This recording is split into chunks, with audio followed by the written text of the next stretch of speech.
આ નીચે તમે જે પેન જોઈ રહ્યા છો એકચ્યુઅલી પેન નથી, એ પેન બોમ્બ છે અને એ અત્યારે હાલમાં ગુજરાતમાં નથી આવ્યો.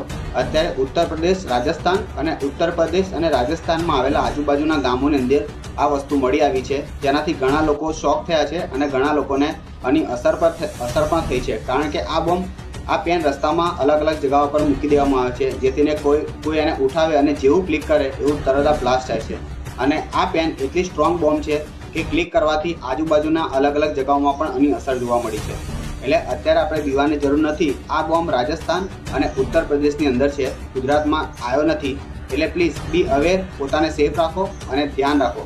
જો રાજસ્થાનમાં અને ઉત્તર પ્રદેશમાં આવી શકે છે તો ગુજરાતમાં પણ આવી શકે છે અને અમદાવાદમાં પણ આવી શકે છે. તો પ્લીઝ પોતાનું ધ્યાન રાખો અને આવી કોઈ પણ વસ્તુ જો તમને જોવા મળે તો પ્લીઝ આવી વસ્તુ ઉઠાવતા નહીં.